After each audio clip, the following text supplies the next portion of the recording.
Hola chicas, bienvenidas nuevamente esta semana al podcast de Sabia es Mamá. Gracias por estar aquí. Si ya me has escuchado anteriormente o si es la primera vez, bueno, bienvenida al podcast de Sabia es Mamá. Para quien no me conoce, yo soy la doctora Gloria Jaramillo, experta en salud y bienestar materno-infantil. Soy experta en los primeros 1000 días del bebé, desde la preconcepción hasta los 2 años de vida. Hoy les quiero hablar de un tema que estoy muy metida, está muy cerca de mi corazón. Lo he vivido en primera persona, que es la endometriosis. Este es el mes de concientización sobre la endometriosis y mañana, el 14, es el día propio de la concientización sobre la endometriosis y no podía dejar pasar esta fecha. Ya desde hace muchos años he hablado sobre mi experiencia, sobre lo que es la endometriosis en mi canal de YouTube, en las otras plataformas. En mi Instagram he hablado sobre algunos síntomas, algunos mitos, ¿verdad? Porque es una enfermedad que, a pesar de que afecta a millones y millones de mujeres en todo el mundo, una de cada 3, 4 mujeres aproximadamente sufren de endometriosis de alguna forma, y muchísimas otras que aún no lo saben, que aún no les han hecho el diagnóstico, porque es un diagnóstico bastante tricky, es bastante difícil de hacerlo, se hace prácticamente por descarte, porque cada uno de sus síntomas puede llevar a diferentes diagnósticos. Es difícil hacer un diagnóstico diferencial con tantos síntomas que son tan subjetivos y que cada una de nosotras lo padece de manera diferente y no tiene nada que ver.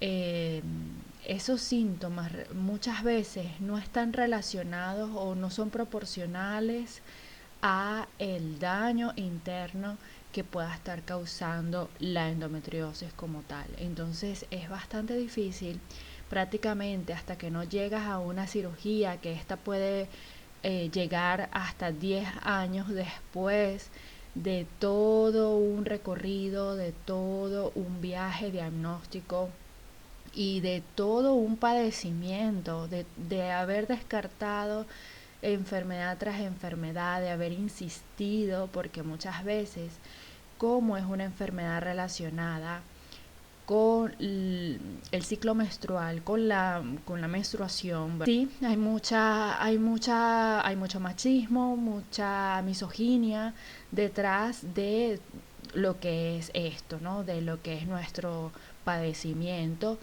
porque lo que más llama la atención es la sintomatología durante este ciclo menstrual. Pero hoy en día sabemos de que esta enfermedad no es solo un dolor intenso durante la menstruación, los días menstruales o los días de la fase menstrual. No tiene nada que ver con solo esa sintomatología esos días. En realidad hay toda una serie de manifestaciones antes, durante y después del ciclo menstrual, y que también, como hemos hablado, hay también un pequeño porcentaje de hombres que los padecen y que no tienen nada que ver con hombres que estén tomando hormonas o que quieran hacer una transición. No, no tienen nada que ver con eso. Hay de diferentes casos, ¿verdad? Sí, pues puede estar relacionado a estas tomas de hormonas de hombres que quieran hacer transición, pero en la estadística también hay hombres de que no están en esta fase y que igualitos pueden sufrir de endometriosis, aunque es en muy poca cantidad en comparación a las mujeres que lo sufren. Y como les digo, es una enfermedad bastante difícil de diagnosticar hasta que no vaya a una cirugía, que no vean las lesiones propia con sus ojos, porque incluso con lesiones muy pequeñas, al hacer una ecografía, no son fáciles de realizar, no, de ver, de darse cuenta de esas lesiones cuando son muy pequeñas. Entonces puedes tener un gran padecimiento de dolor, de inflamación y de otros síntomas de la endometriosis, y cuando te hacen la ecografía no ver nada y no pasa nada y no hay una explicación a lo que sientes. Y muchas veces lo que hemos sufrido la mayoría de las mujeres es el gaslighting, el avergonzarte de que no estás aceptando tu condición de mujer, el normalizar el dolor, ¿verdad? Durante la menstruación, porque es normal, entre comillas, tener dolor durante la menstruación, es normal sentirse mal, es normal no tener energía, el cansancio, ¿verdad? La pesadez, la fatiga que esta enfermedad puede dar, y etiquetarnos de diferentes cosas y no realmente pensar, porque tampoco es que haya mucha cultura o información, literatura, evidencia científica sobre lo que es la endometriosis.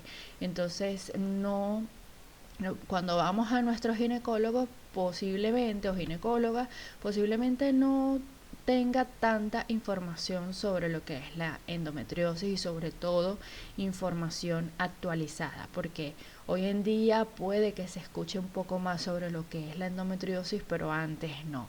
Entonces allí es donde está la problemática de que vamos a quien deberíamos confiarnos, que debería darnos respuestas, que debería tener como esta chispa de investigar qué es lo que está pasando en el cuerpo de una persona que nos consulta como profesionales, y nos conseguimos con que no. Entonces, por eso hay tanto padecimiento durante tantos años. En media, como les dije anteriormente, en media, para llegar a un diagnóstico de endometriosis, una mujer debe padecer en torno a 8 y 10 años hasta que tiene un diagnóstico de endometriosis. Y esto da pena, esto es de verdad muy triste, y se ve en la evidencia científica a nivel psicológico cómo las mujeres que hemos llevado esta enfermedad con tanto gaslighting, con tanta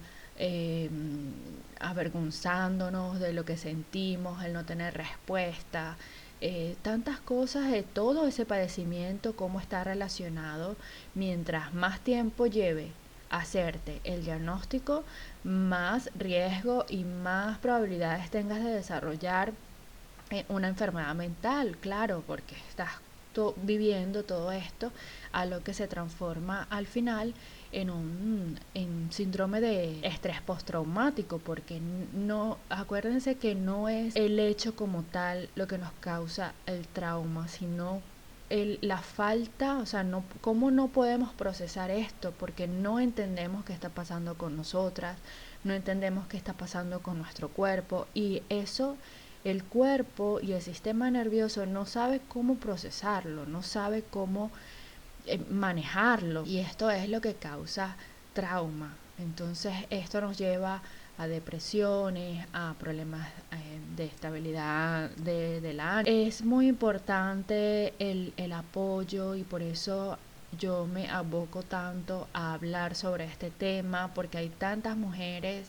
que están solas en esta trayectoria, están solas en este viaje de descubrir qué es lo que pasa, o como me ha pasado en algunos videos en TikTok, de que estoy viendo todos mis síntomas a través de lo que viviste tú, y que han normalizado y que han tratado de hacer su vida y vivir así con ellos, tal cual, porque no han tenido respuestas o no les ha sonado la campanita de que algo está pasando, esto no debería ser así. Nada, a veces es mucho más fácil disminuirnos nosotras y decir, soy yo la que está mal, soy yo la que me estoy inventando esto, soy yo la incapaz de ser mujer, porque no me puedo aguantar este dolor que todo el mundo sufre, que todo el mundo vive y sin quejarse. Las campañas o la publicidad en torno que no te pare el ciclo menstrual, que el ciclo no sea quien te detenga en tu vida. Es muy fácil estar con un malestar, con un dolor, y decir, bueno, que eso no te detenga. Es bastante difícil, pero hay mujeres que lo logran muy bien. ¿Pero realmente es saludable eso?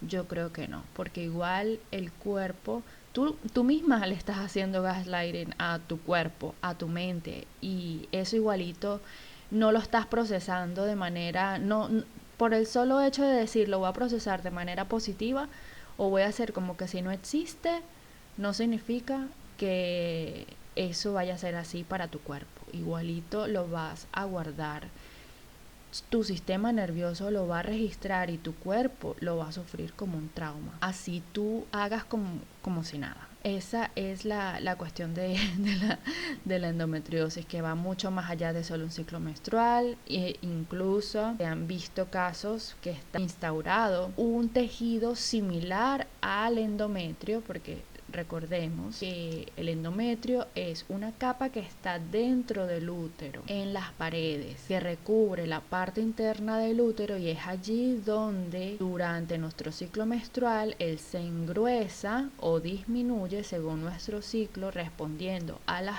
hormonas, se engrosa para poder implantar el óvulo fecundado cuando estamos buscando un embarazo. O si esto no sucede, disminuye, prende, o se reabsorbe cuando nuestras hormonas bajan y ya nos viene la menstruación, ¿no? Este tejido, lo que son solo teorías, porque a la final no se tiene nada así de preciso con respecto a la endometriosis, no es que haya tantos estudios que se hayan hecho. Repito, la ciencia está demasiado atrasada, porque es que hasta hace muy poco era normal, se normalizaba el dolor, no hay forma de diagnosticarla, así que hay muchas mujeres que han vivido toda su vida normalizando esto, y ahora es que apenas se está viendo de que no, hay que investigar, hay que ver, pero la ciencia todavía no nos tiene muchas respuestas de las causas, del porqué, de los mecanismos, no. Entonces son solo teorías en las que de alguna manera ese tejido, ya sea por genética, ya sea porque sí, que nacimos con esa predisposición de que ese tejido crezca en otras partes en las que no debería estar, y por eso el dolor también. Sobre todo en la cavidad abdominal, la sangre es muy irritante, es muy irritativa, y por eso nos da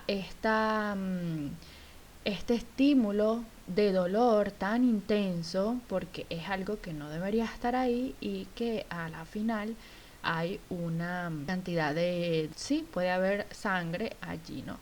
Entonces es también está definido como una enfermedad inflamatoria autoinmune. Es otra de las teorías de que es una enfermedad autoinmune y inflamatoria. Inflamatoria. Entonces esto por supuesto nos va a causar toda una serie más de síntomas, como la fatiga, el cansancio, ¿verdad? La inflamación de por sí, que sentimos como que si estamos abombadas en la parte baja del abdomen. Tenemos una parte baja bastante prominente y no sabemos por qué. Pensamos que es por la comida, por comer mal o por sobrepeso, pero en realidad las mujeres que sufren de endometriosis tienen, como les estaba diciendo, la endometriosis también ha sido evidenciada en otros órganos que no son en los alrededores o en las cercanías del útero, los ovarios, ¿verdad? No está solo en la parte abdominal baja, sino también que se ha visto vaso, la vejiga, en el estómago, hígado, en los pulmones, en el cerebro, en los riñones. Entonces sí, y hay una predisposición incluso de causar hemotórax o neumotórax en la parte torácica. Es como un colapso o una ruptura de los bronquios allí de los pulmones, ¿no? Entonces esto es importantísimo tenerlo en cuenta, de que no es solo una cuestión de un dolor intenso durante la menstruación. Por ejemplo, en mi caso, gracias a Dios, a la vida, a lo que es el universo, de verdad no pasé esos 8 o 10 años para que dieran con mi diagnóstico. Duré aproximadamente 4 años, de los cuales 2 o 3 fueron solo sospechas, Después de 2 o 3 años de sintomatología, de dolor intenso, incapacitante, que de verdad, estando en la universidad, sola, lejos de mi casa, tenía que tirarme al piso en algunos momentos porque mis piernas, que también era parte de mi sintomatología y que muchas mujeres también sufren de este dolor de las piernas, sobre todo la parte de los muslos, en la parte anterior. En mi caso, hace poco les compartí un video en TikTok, me pueden seguir en Sabias Mamás en la E, y allí era como esa sensación que las piernas se están desprendiendo y un calor y como una debilidad en la que no me permitía mantenerme de pie. O sea, tenía que tirarme al piso con los pies hacia arriba, con las piernas hacia arriba en muchas ocasiones porque también me daba baja de tensión, la sudoración, ¿verdad? La frialdad que esto caracteriza por el dolor intenso, porque en mi caso la medicina, los antiinflamatorios, los analgésicos no me hacían nada. Así tomara preciso la hora, 4 o 5 pastillas al día, combinando entre los analgésicos, no había forma de controlar el dolor, solo era manejable, entre comillas, para poder ir a la universidad. En ese entonces estudiaba y poder hacer mis cosas, pero había momentos en que simplemente no podía. Y esto eran 3 a 5 días full, de dolor, de incapacidad, que muchas veces tenía que ausentarme o tenía que salirme de las clases en estas condiciones. Una vez tuve la dueña de la residencia estudiantil donde estaba, la encargada, tuvo que llamar de emergencias a mi mamá porque estaba ya desmayada. Yo nunca me desmayé como tal de pérdida de conciencia, pero me ponía en un punto que era como desmayada, en la que no respondía, no podía mantener los ojos abiertos, vomitaba, también tenía diarrea, eh, y era de verdad bastante traumático para mí. Siempre se manejó, al menos los primeros 2 años el primer año no tanto, era más que todo, la razón era que no estaba acostumbrada, que el primer año podía ser así, el dolor, la irregularidad en el ciclo menstrual, podía ser así el primer año, que no sabía aguantar dolor, que tenía un umbral muy bajo. Todas estas eran las causas, ¿no? de todo lo que yo estaba sintiendo, simplemente mi incapacidad de manejar lo que es normal para todas las mujeres. Yo les había contado también que yo me desarrollé, mi primera menstruación fue a los 16 años y prácticamente fue como obligado porque tuve que hacer un tratamiento hormonal para fomentar esta primera menstruación o menarquia. Se tuvo que fomentar y bueno, llegó esta tan anhelada menstruación y bueno, fue para mí catastrófico todo este tiempo. Ya como al año se empezaron a ver quistes en los ovarios, en las que se manejaba en primera instancia el diagnóstico de ovario poliquístico. Como les dije anteriormente, según la evidencia científica, nos dice, o la experiencia de los pocos expertos en endometriosis que hay en el mundo, en la que a veces las lesiones muy pequeñas o lesiones que pueden estar, por ejemplo, posterior al útero, no se ven sino ya hasta cuando son muy grandes, que también eso a mí me sucedió más adelante, ¿no? Entonces, al principio no se veía nada, estaban las lesiones que no se veían ecográficamente y bueno, ya después cuando empezaron a aparecer los quistes en los ovarios fue cuando se hace el diagnóstico, pero no de endometriosis, sino ovarios poliquísticos. Aunque ya yo había consultado una segunda opinión y me llamó la atención que este ginecólogo decía, pero no tienes las características de ovario poliquístico, o sea, sí tienes quistes en los ovarios, pero no como las características de ovarios poliquísticos. O sea, era como que ahí estaba la duda. 4 años después fue mi primera cirugía por un quiste que llamaba la atención por sus componentes. Al hacer la ecografía era como si no fuese completamente líquido, y me hacen el perfil CA125 de células cancerígenas, y que son los marcadores, ¿no? de ovario y de colon. No me recuerdo el otro. Y bueno, el CA125 estaba en el límite o un poco más. Entonces esto también en la literatura nos dice que las personas que sufren de endometriosis pueden tener estos valores en el límite. Entonces, bueno, voy a mi primera cirugía. Realmente no por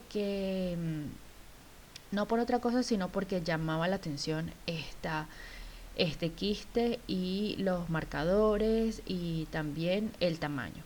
Entonces vamos, y aparte de eso, que ya yo tenía este quiste vigilándolo desde muchos meses con tratamiento hormonal, a la cual no respondía, no había, más bien iba creciendo. Entonces nada, fuimos a quirófano. Allí evidencian los focos posterior en el útero, en los ovarios. Y bueno, realmente estaba bastante extenso, por lo que recuerdo que dice la doctora que me estaba atendiendo, que había bastantes lesiones. Y bueno, allí mi vida cambió por completo, 180 grados, completamente. El dolor desapareció, y por eso, gracias a Dios, no duré tanto para que hicieran un diagnóstico. Mi vida cambió por completo. Solamente el quitar el dolor para mí fue o sea, para mí fue lo máximo. Pero a lo que iba con esta historia es que también, por otro lado, me complica las situaciones en las que te debo explicar, ya sea por trabajo, ya sea por cuestiones familiares o personales, cómo explico que me siento mal cuando tengo la menstruación si no tengo dolor menstrual. Pero me siento mal, tengo la fatiga, no es dolor como tal en las piernas, pero sí cierta pesadez o cierta debilidad que todavía continúa.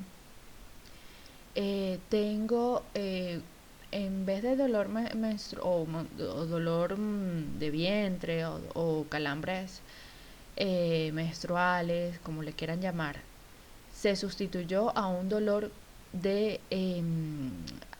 gástrico, como un ardor, una pirosis en los días menstruales, que en ese momento yo no entendía. Será algo psicológico, porque ya no tengo el dolor menstrual, ahora tengo el dolor en la parte epigástrica, en la parte central, como lo que le decimos en la boca del estómago. Tengo ese ardor allí que no sé cómo explicar. No estoy tomando nada, medicamentos, antibióticos,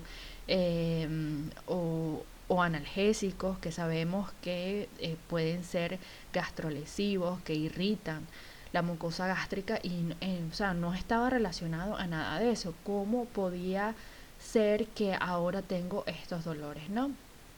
En la pared abdominal comencé a sentir también como una sensación de estiramiento o de crecimiento, un peso allí, eh, que no podía explicar y que respondía a los cambios hormonales, al ciclo menstrual. Es decir, mientras más cerca, más estirado, ¿no? Más siento ese peso. Y cuando ya ha pasado, que es justamente lo que sucede con el endometrio, que se engruesa o que se disminuye respondiendo a las hormonas, sobre todo el estrógeno.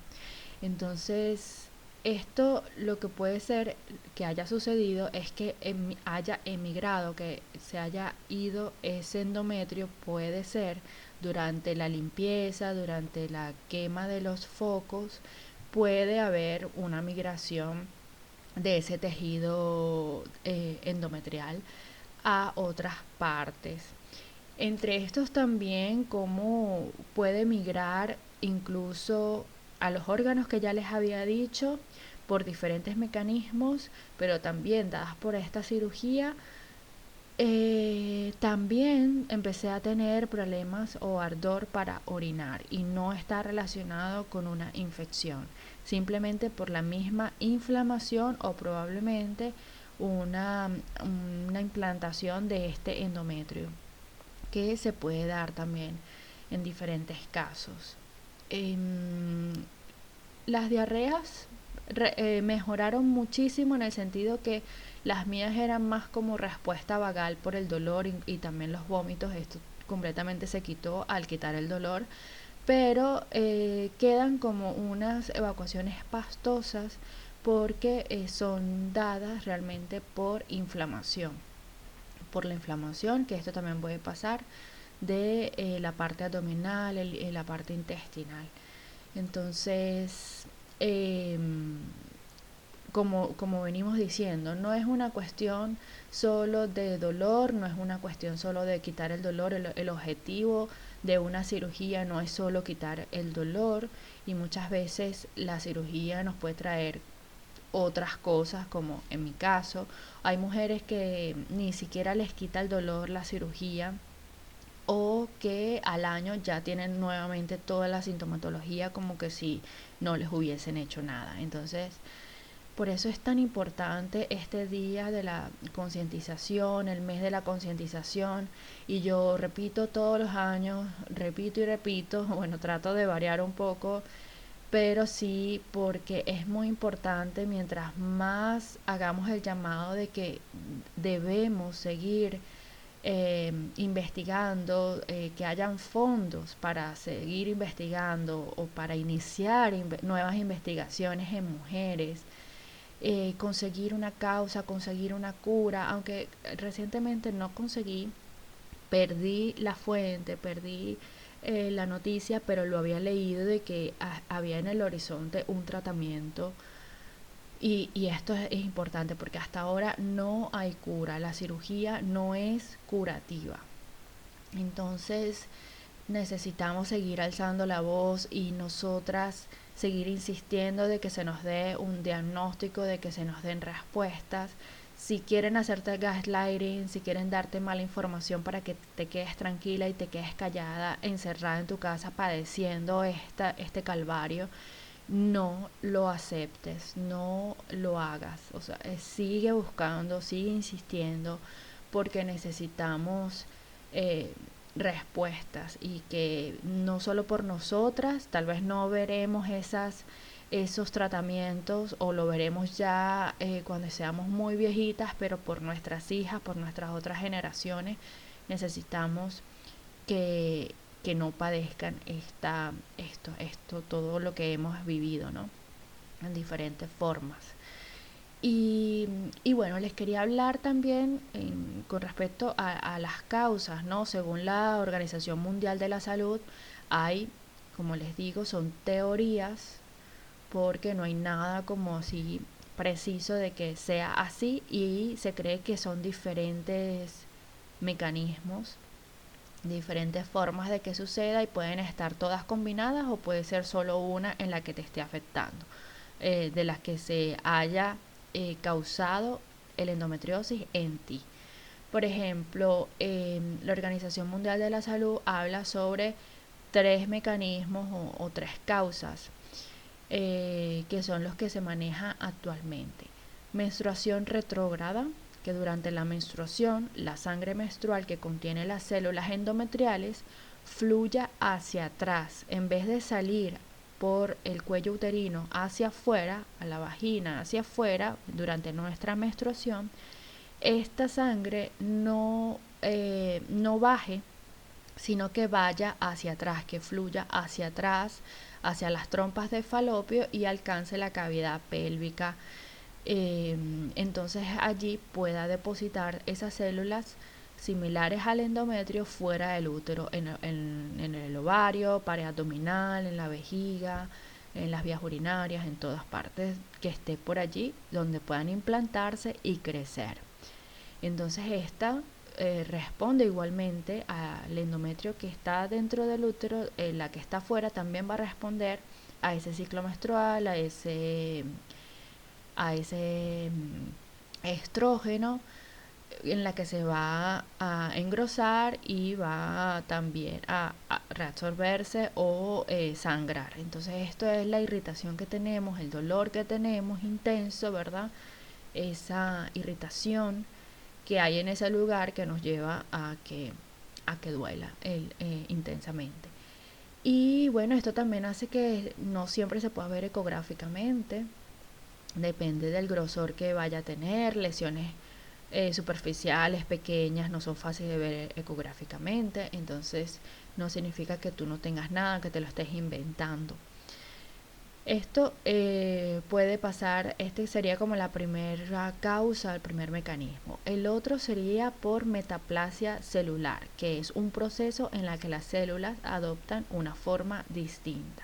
Algunas células situadas fuera del útero se transforman en células similares al endometrio y comienzan a crecer. Y la otra es la proliferación de células precursoras, esas células que son como las que son antes, células que por decir que son las madres de estas células del endometrio, son las que van antes del endometrio, y estas células pueden dar lugar a la enfermedad, que luego se propaga por el organismo a través de la sangre y los vasos linfáticos. Es decir, estas células precursoras viajan a través de la sangre, de los vasos linfáticos, para otros órganos, y como les dije al principio, estas células que se cambiaron a células de endometrio, en un momento dado ellas quisieron ser células de endometrio y se cambiaron, viajaron y se implantaron en otros órganos, como les dije, la vejiga, el hígado, el vaso, los pulmones, el cerebro. Entonces esto lleva a toda una serie de complicaciones y de riesgos, porque tenemos ese tejido que no debería estar allí y que también nos va a causar unos síntomas que nadie va a pensar de que sea endometriosis, porque ¿quién va a pensar que hay un endometrio donde no debería estar, verdad? Entonces es allí donde está también la importancia de la concientización y de saber qué es la endometriosis, de no quedarnos solo con el hecho de que es una enfermedad menstrual, de que es una enfermedad del útero, el pensar que solo el dolor y los síntomas son allí en la parte abdominal baja o en la parte del vientre. No, que también podemos tener síntomas fuera de estos, y síntomas anómalos en las que están relacionados con endometriosis, entonces con el endometrio, ¿no?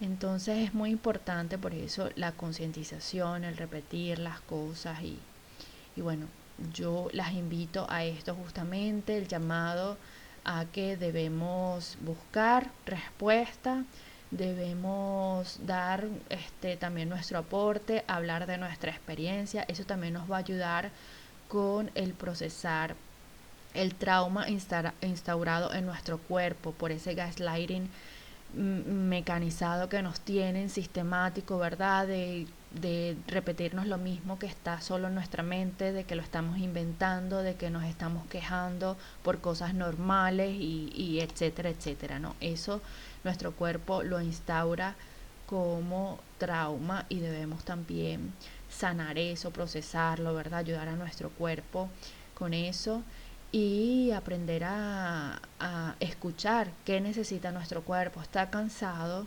debemos buscar la manera de darle eso que necesita. Para mí fue una decisión difícil, no lo hice solo por la endometriosis, lo hice por también razones personales, razones familiares, y a la final veía que el estrés, la sobrecarga de trabajo, el mal dormir, el realmente no vivir mi vida el día a día, sino que mi vida era el hospital, mi vida era esa meta que yo quería, que realmente me hacía daño. El ver, yo cuando tomé la decisión también tenía un rash dermatológico en la piel, tenía como unas lesiones que pueden aparecer por mucho estrés en un momento dado de nuestra vida. Y fue allí donde dije, esto me está haciendo, me está destruyendo, esto no es vida, me estoy autodestruyendo. Y decidí cambiar a una vida mucho más tranquila.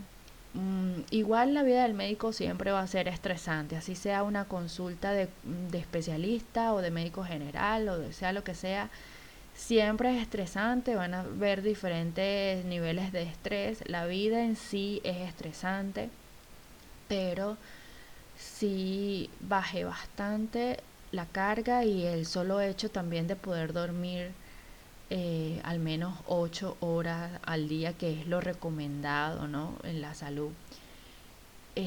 Para mí fue un cambio también bastante radical, porque incluso después de la primera operación seguía teniendo inflamación, que se veía ecográficamente, la inflamación, líquido y más. Y lo sentía también en mi cuerpo, seguían apareciendo quistes, seguían apareciendo lesiones en mi ovario, porque después yo tuve otra segunda cirugía en la que perdí trompa y ovario. Y, y vi el cambio de que a solo 2 años después de haber cambiado mi vida, de hacer ejercicio, de alimentarme bien, de dormir bien, de bajar la carga de estrés, realmente vi los resultados de que por primera vez en mi vida mi ovario estaba limpio, de que tenía una cavidad limpia, buena, casi que normal, si no fuese por el hecho de que no tenía una parte de mí, ¿no? Una parte de mi útero. Y eso para mí fue la demostración, ¿no? La importancia y cómo nos hace daño y bueno, son una de las teorías en la que la endometriosis como toda enfermedad inflamatoria debemos bajar todo lo que nos lleve o todo lo que fomente la inflamación sistémica. El estrés, ¿verdad? Bajar los niveles de cortisol, también la alimentación, el estilo de vida. Entre estos, ¿verdad? Hay un post que estaba viendo por acá sobre la alimentación. Bueno, lo importante, mientras menos procesado, mientras menos químicos, ¿verdad? De estos conservantes, todas estas cosas, mientras más natural comamos, muchísimo mejor. Lo importante es eso, disminuir la inflamación. Y recordemos que los alimentos proinflamatorios tienen que ver con todas esas grasas polisaturadas, ¿verdad? Los fritos. Es muy importante el bajar el alcohol, ¿verdad? El cigarrillo si fumamos. Y, y bueno, a mí sí muchas veces me recomendaban nada de bebidas negras, gaseosas, el café. Yo en esa época no tomaba café, pero ni siquiera tanta gaseosa. Así que no sabría decir si eso influyó o no, porque sí, después cuando yo hice el cambio de vida, prácticamente casi nunca tomaba gaseosa o Coca-Cola por allí. Bueno, entonces sí es muy importante la alimentación, el descanso, el estilo de vida, ¿verdad? Es muy importante. Y bueno, chicas, de verdad quisiera que, que recordaran esto, si conocen a alguien que esté sufriendo, que esté padeciendo de síntomas, de malestares, ¿verdad? Apoyarla, escucharla, ¿verdad? Eso es como es el primer paso siendo amigos o familiares. El primer caso es escuchar a esas personas y validar lo que sienten y impulsarlos a que lleven un diario, ¿verdad? De todas esas cosas que sienten, esos síntomas, es importante para así ellos mismos validarse y buscar la ayuda necesaria. Impulsarlos a que busquen la ayuda y que no se queden con una sola opinión, investiguen, aprendan ustedes también y así poder exigir realmente lo que es un adecuado acompañamiento en esta situación y llegar a un diagnóstico y hacer todo lo posible para mejorar nuestro cuadro, a la final nuestra calidad de vida, ¿no?